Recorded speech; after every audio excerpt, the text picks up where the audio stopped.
afternoon. Welcome. Glad you could join us today. And if you're watching this on the replay, welcome to you as well.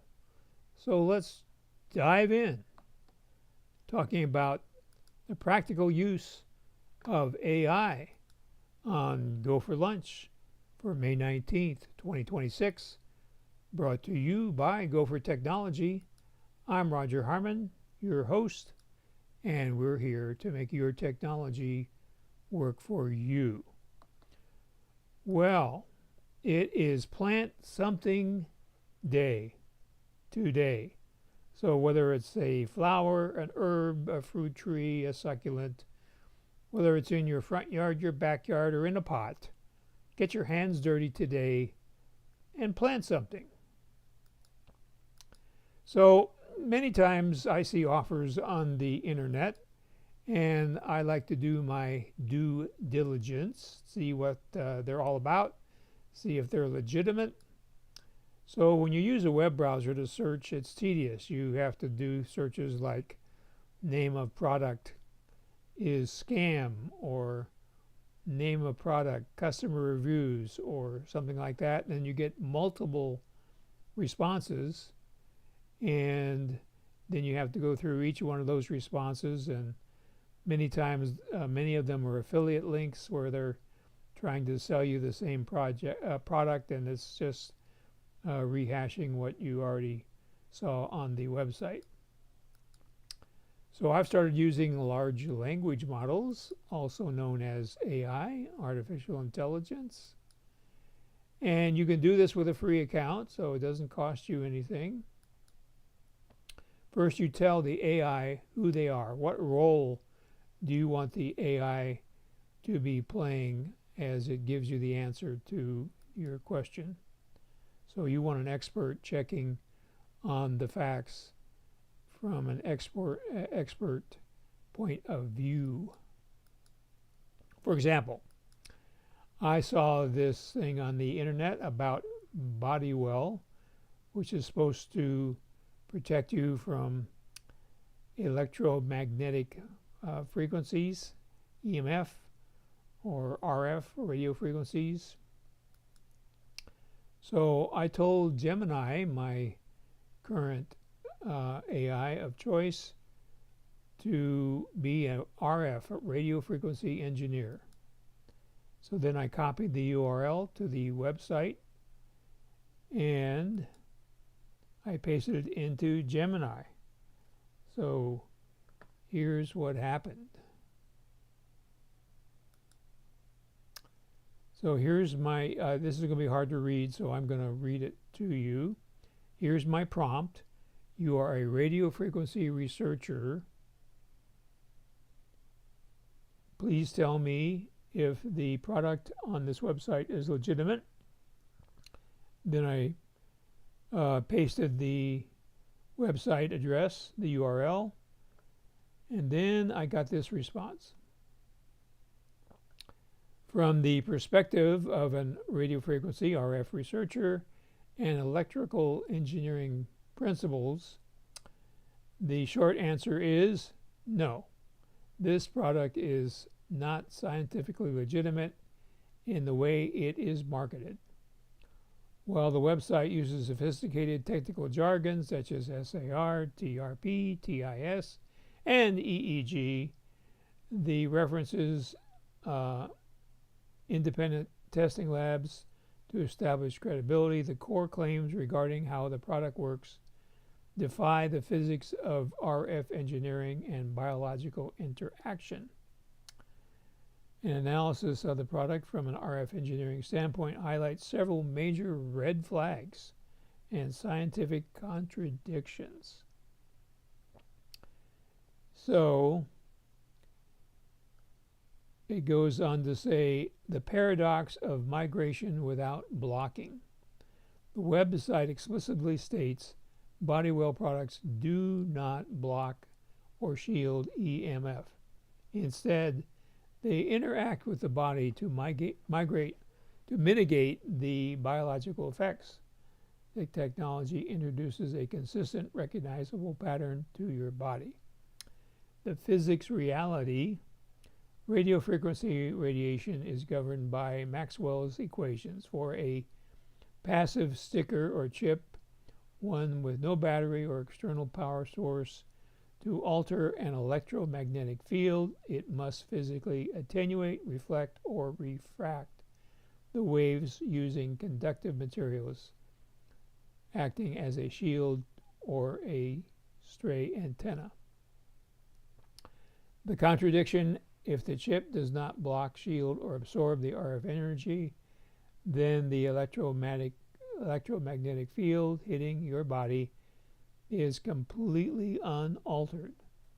A passive sticker cannot introduce a pattern to your body or alter your biological physics to make your cells ignore incoming RF energy. It cannot act as a software firewall for human tissue.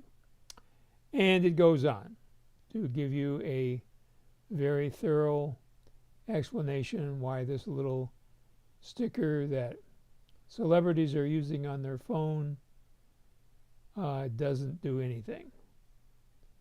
So the summary is the Bodywell biochip is a passive consumer product capitalizing on widespread public anxiety surrounding 5G and EMF radiation.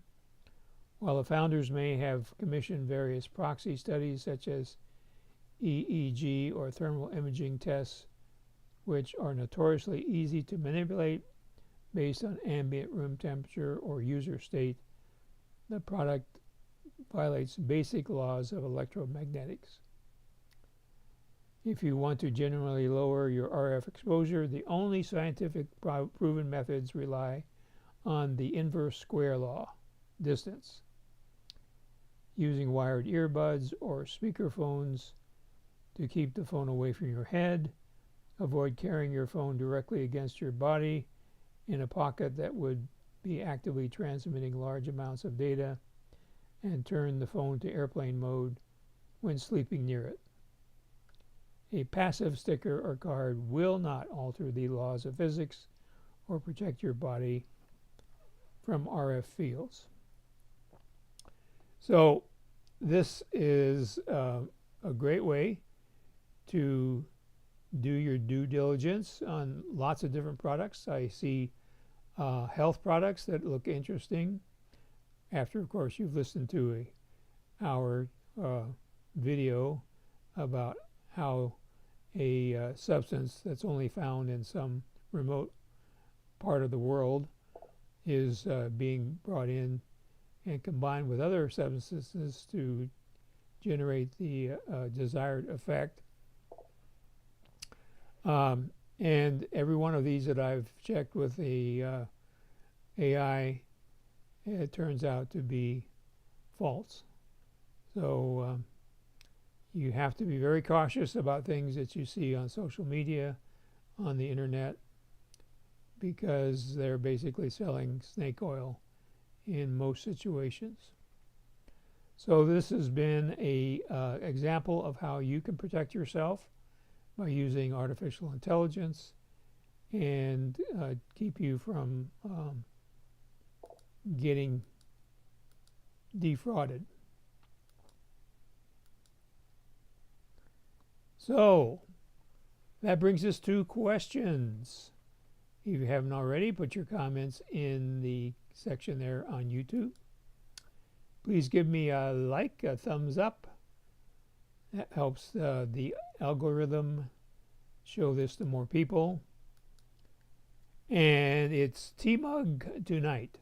T-Mug tonight. So we have an emergency preparedness on Apple devices talk presented by our guest Steve from the Oregon Mac Pioneers user group.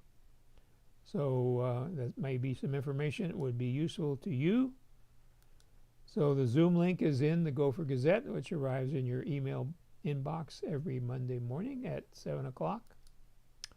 So we have the Ask Me Anything session at 6 p.m. Mountain Standard Time, and the general meeting starts at 7 p.m.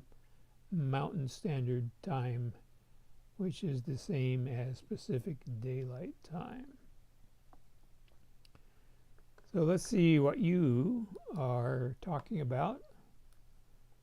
And let's see, Susan says, great idea to tell the LLM who is to be answering the question. Have you tried asking the same question without doing that? I.e., is this problem? What's the difference in the response? I have, and the difference is basically it's a more generic answer. You can tell here they went into a lot of scientific facts and things that you normally wouldn't get if you didn't specify the